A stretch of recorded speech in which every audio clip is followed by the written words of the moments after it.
still respecting their rights. The guide was launched last week, and we are very keen to express our thanks to Samita, who played a really big role in helping us draft the guidance. We also here have Mr. Puri, who is a recruiter from Nepal and also offered his thoughts about how the guidance could be made much more practical, along with a number of other stakeholders that contributed their thoughts to the drafts of the guidance. The guidance was launched last week. This session, though, is led by somebody who many of you in this region might know, Harpreet Kaur, who is the Business and Human Rights Specialist at the UNDP. Over to you, Harpreet.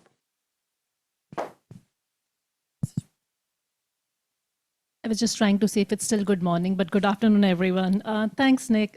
Thanks, Neil, for the introductions, and thank you both for joining here. You know, I'm actually really pleased to be moderating this particular session, I guess not just because of its topic, but in some ways because it's actually a little personal. And I still remember being in Dhaka, I think in 2012, when they were first being shaped by IHRB. And I think it really was a moment filled with hope, but also I remember in the room, you know, we had a strong desire to move really migration away from exploitation, but towards dignity. So I think these 10 principles that we agreed on at that time are still very valid today. And I think we're still making progress on that. But, you know, here's the thing. It's been more than a decade. And the world has changed tremendously, if I could add as well. So I guess so have the risks also for the migrant workers and the conditions and the situations and the countries that we operate in. And again, I think I was reading the 10-year review of the Dhaka principles, and that reminded us that we really have made some progress, but too many women migrant workers continue to fall through the cracks. Their vulnerabilities are often invisible in data, ignored in decision-making, and overlooked in recruitment practices. And I was discussing with Mr. Puri yesterday, and we were just looking at the number of women migrant workers, and just because they're not as many as men migrate, you know, just in terms of the data that's not available around that as well. So I guess, you know, saying migration with dignity is just not enough. It really is about how do we make sure it's dignity for everyone who's migrating. And I guess this new guidance that Neil just mentioned, respecting women migrant workers' rights guidance developed by IHRB through extensive consultation. And I guess it took quite a bit of time to kind of, you know, also these consultations and making sure that it's informed by the people who are actually working on ground and people who are engaged in these processes. And what I think liked about the tool is that it's a practical tool to help recruiters, especially those working at the grassroots level, understand what gender responsive recruitment actually looks like, but also how to shape that. You know, it focuses, and just to kind of give a bit of an introduction on what the guidance talks about, and probably IHRB, if you can share maybe a QR code or something to maybe download the guidance, but it focuses on issues around how do we build trust with women workers? How do we ensure that, you know, we are able to protect their privacy, but also access information and work with employers that have real safeguards in place. More critically, it also challenges us to ask hard questions. Are we doing enough to prevent them? Are we making it easy, or are we making it really harder for women to speak up, to migrate? It's really about, I guess, again, creating the conditions where women can break the barriers and biases that stand in their way and claim the space and their own agency to shape their own futures on their own terms. So I guess today we will dive into some of these questions with people who have actually been on the forefront and really making recruitment more ethical, safer, and responsive to the specific risk migrant workers face. So let me start by inviting our first speaker, Ms. Sumita. And Sumita, I want to start with you because Neil did mention that, you know, you've played a critical role in drafting this particular guidance. Why do you think this shift was really necessary? Do you think it's timely? I mean, there's a lot more changing, and especially in these first 6 months, we've seen a lot more changes in the way that you know, we're sort of looking at more broadly sort of issues around gender equality, diversity, equity, and inclusion. So where do you see the importance of such a guidance? Thank you for having me on the panel. Before I respond to your question, I wanted to acknowledge a few people who worked with me on the first draft for the guidelines, the migrant workers, the women migrant workers in Malaysia, and the migrant leaders themselves. And also 3 key civil society organizations in South Asia. That's Sister Valamadi of the National Domestic Workers Movement based in India, Bijaya of AMKAS based in Nepal, and Sumaya of BNSK based in Bangladesh. So this guidelines was not just done overnight. It was done with a series of consultations with women migrants because we wanted the voices of the migrants in the guidelines. So to answer your questions, first, I can say there is an increasing number of women in the migration corridors, especially in care work, domestic work, hospitality, and also in the supply chain industries like textile, garment, electronics. And that's quite evident even in our region, where we're seeing more women coming into these spaces. So it is timely that we have guidelines and also updated DACA principles that cater to the needs of workers, to the women workers. And also there's an increased gender focus, gender equality. And we have also the UN, the ILO, and other intergovernmental bodies that are pushing harder for gender responsive migration. So this is also another reason. And the role of the corporate accountability. So we have seen many brands and companies playing an active role in due diligence, and wherein businesses are expected to promote the rights of all workers, especially women migrant workers, in areas such as sexual harassment, reproductive rights, and also in women representation at work. So, but for me, it was the fact that the women's first contact will always be with the agents and the sub-agents first. So they depend on the agents and sub-agents to give them the crucial information that is needed. And it does not always happen. So this is why we felt that the guidelines needed to be something that was from the ground up. And it touched on a lot of practical issues. If you look at the guidelines, you wouldn't even think that whether flying in from their country of origin would be an issue, and it is an issue because the women prefer flying in the morning or in the daytime rather than coming in the night, where it might be a bit too dangerous for them to travel. So these are small things, but it's practical. So this is why we felt that the guidelines was important. No, thanks, Sumita. And I think, the fact that the way that we operate and the way that I think it impacts disproportionately women and how we're not, and I think it's what you're saying, it's really important also to then look at those specifics and not just have an overall guidance, but really look at how it really shapes their journey at each and every step. So thank you, Sumita, for that. Mr. Puri, if I could move, next question to you, because you're somebody, who's, again, what Sumita said is the first point of contact in terms of sort of recruitment agencies. How do you see recruitment agencies like yours or this guidance supporting the specific needs, but also the risk faced by women migrant workers? Where do you see, any changes, probably big or even small changes that are really necessary and feasible within the recruitment industry? Thank you. It's my pleasure to having here today.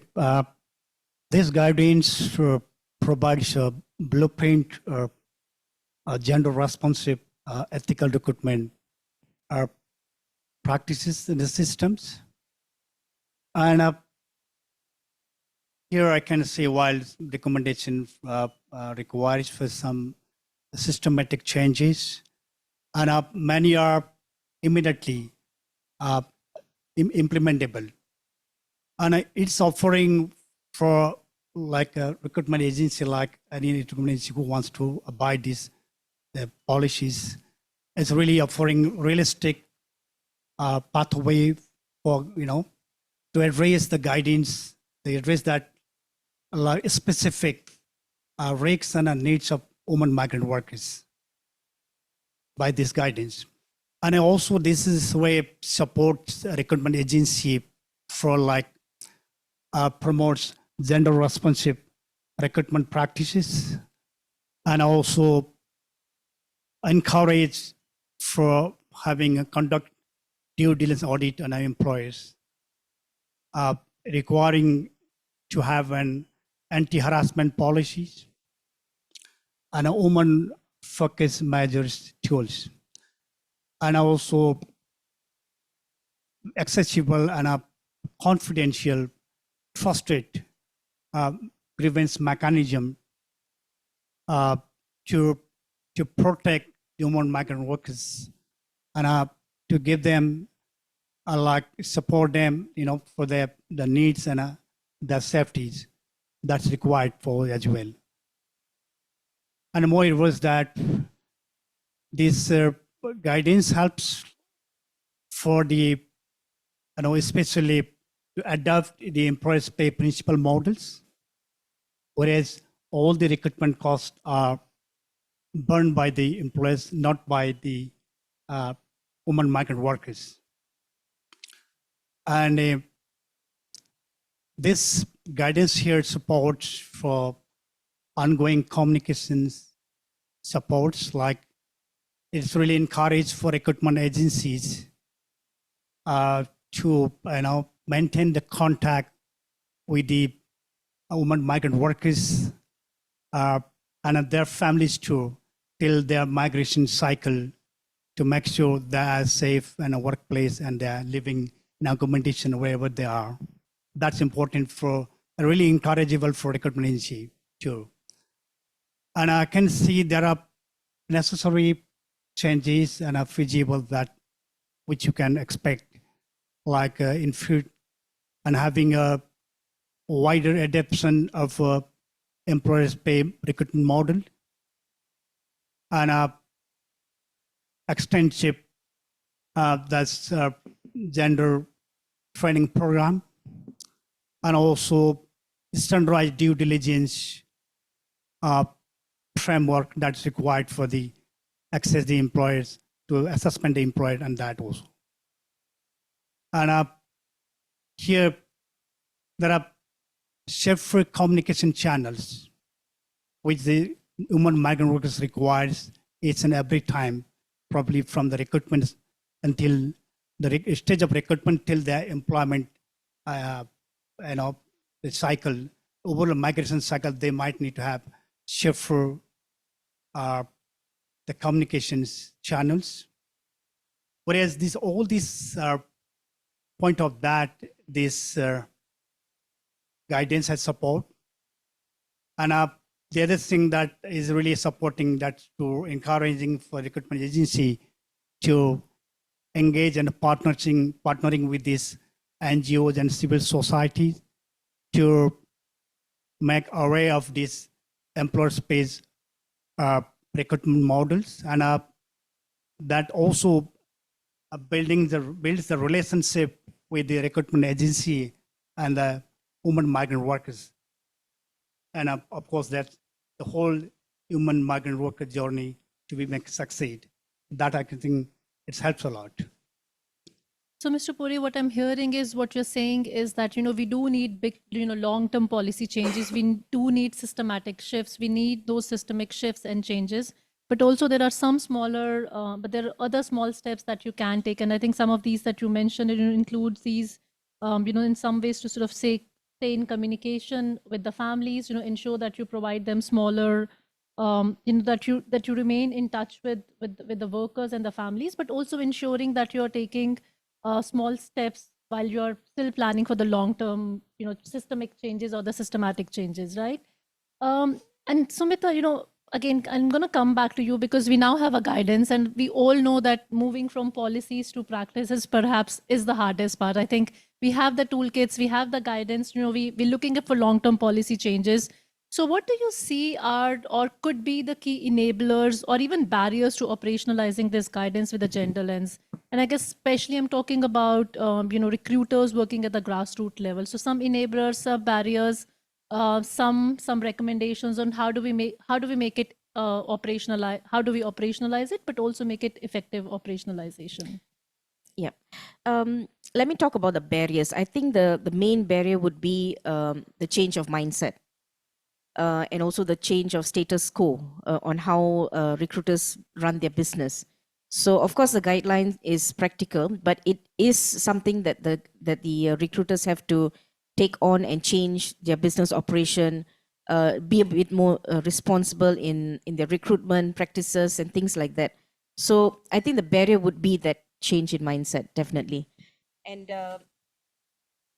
I think one of the issues that we have always been addressing is the gender stereotyping of job placements.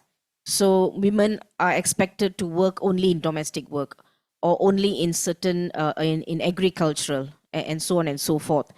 But I think although these may be sometimes a country policy or a destination country policy or even a country of origin policy, but I think it can shift. There are women who come to the country of destination because they don't have any other work, or they want to work in the supply chain, for example, but then end up in a domestic work, and I think that's a problem. So gender stereotyping of this kind of work needs to stop.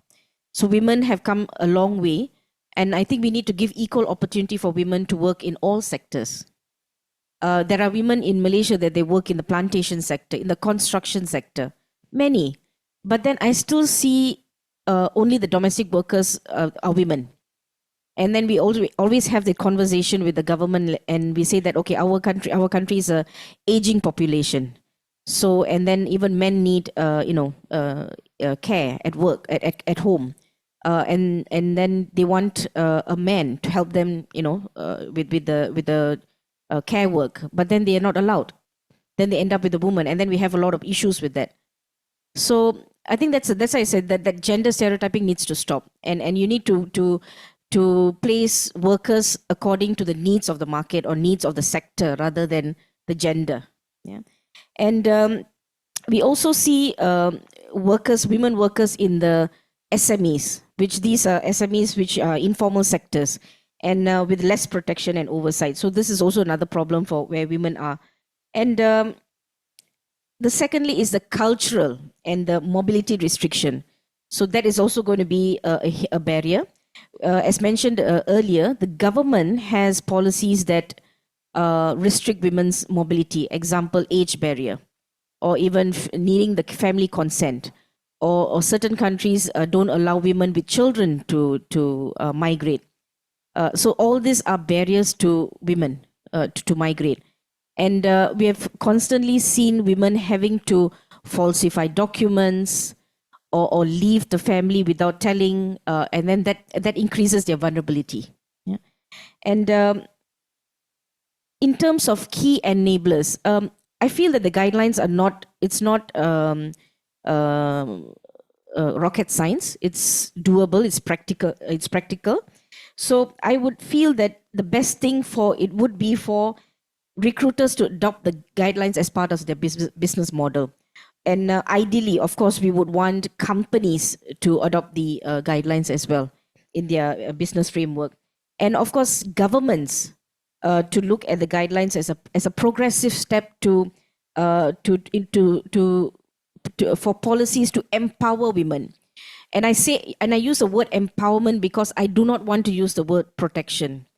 Whenever we talk about protection of women, automatically the government will come up with protectionist policies of curtailing women. So we always talk about empowering of women, and so this, I feel that guidelines does that for them. And secondly, I think another key enabler would be women need the accurate and comprehensive information when they migrate. So many women that we work with actually do not have a clue about the recruitment system at all. And they are totally dependent on the recruiter, like what I just said, that the recruiter is their first contact. So whatever the recruiter says is what they believe. So the guideline has to have some sort of, it needs to be adopted by the recruiters so that they can give more comprehensive information to the workers. And finally, also collaboration with the civil society. Mr. Puri had mentioned as well, collaboration with civil society and the grassroots support networks here in the destination country as well as also in the country of origin. So these networks and these civil society can also play a part in imparting the guidelines and also the information to the women migrant workers. So example, in Malaysia, we do a lot of programs with the women migrants about about their labor rights, about their reproductive rights, about their financial literacy.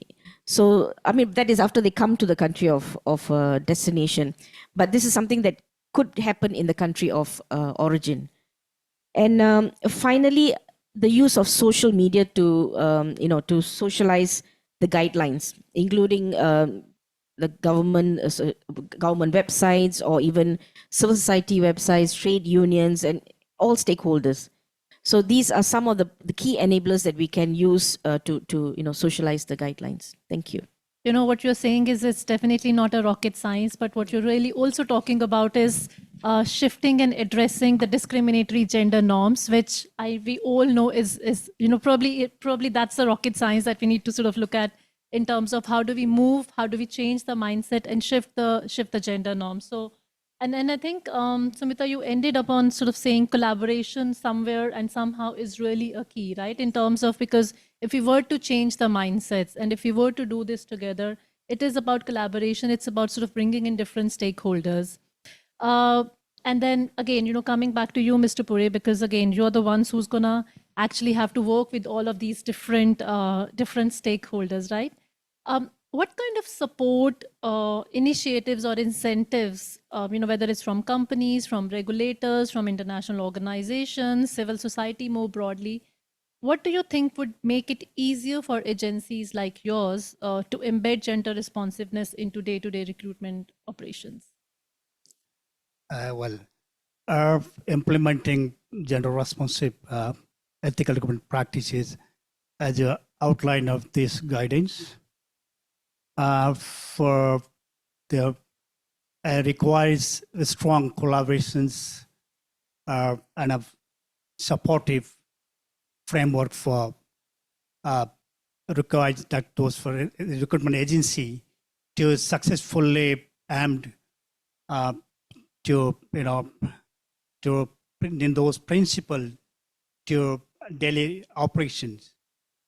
And especially we will need a cooperation and support from the employers, companies, that most of the companies that we can see today, they are really doing and adopting ethical recruitment practices in the market. But we want to see more employers should be committed to adopting employer-based recruitment models, and also to promote to gender responsive recruitment practices.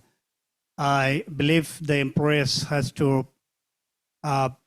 conduct due diligence on employers, the recruitment agencies, and to ensure that they are really eligible to promote the business on a right path, and a way that prior to engaging with the agencies, the due diligence helps for employees to find a recruitment agency where they can really perform well and responsive recruitment progressively.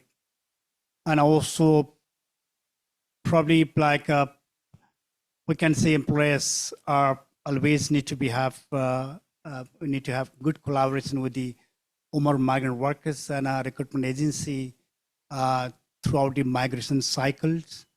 Whenever there are any grievance, any issues in a workplace, any accommodation, any way that we need a collaboration from the employee to solve those issues as well.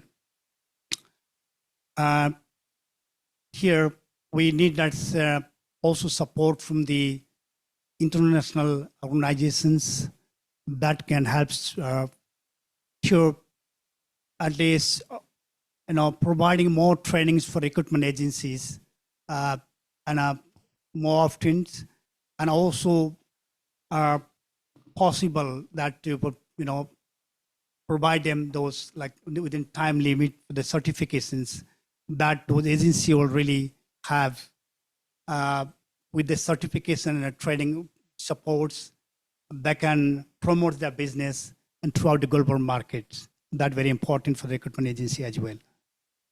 And absolutely that I can see here the civil society, the role is very important in this recruitment, where we can partnering with they can partner with the civil societies, NGOs, to build the relations with the workers, migrant workers, and recruiters, like to work together and build up the confidential and the trust in between. That helps a lot. And I can say that I would like to say, and I would like to express my sincere gratitude to the fair hiring initiatives and IHRB to taking initiatives to publish those agency list into website and overall the last couple of months back, which helps and encourages for recruitment agency to move forward and to look forward to working with those ethical recruitment employees who are really committed to adopt employers pay recruitment models.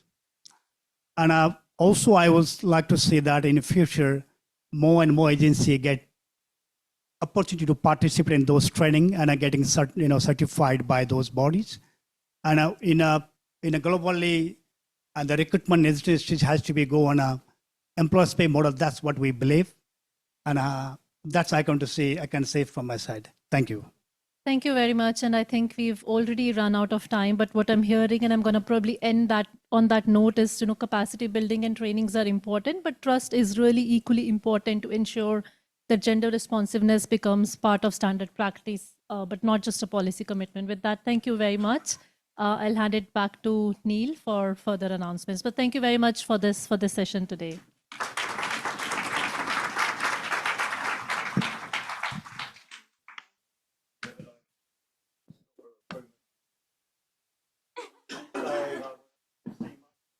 Employer pays model. Thank you, Mr. Puri, and thank you, Sumitha and Harpreet. Thank you. It's now time for lunch here in Bangkok. Lunch will be served in the meeting space outside, and during the lunch break, we will make sure that we get a link to the new guidance. Sorry, we've made a mistake there. We'll get a link to the new guidance up so that you can all have a look. But if you can't wait until then, you can find a link straight away on the IHRB website homepage at the moment to the new guidance for recruitment agents for women workers. So we'll see you back here at 1:30 p.m. Thank you very much.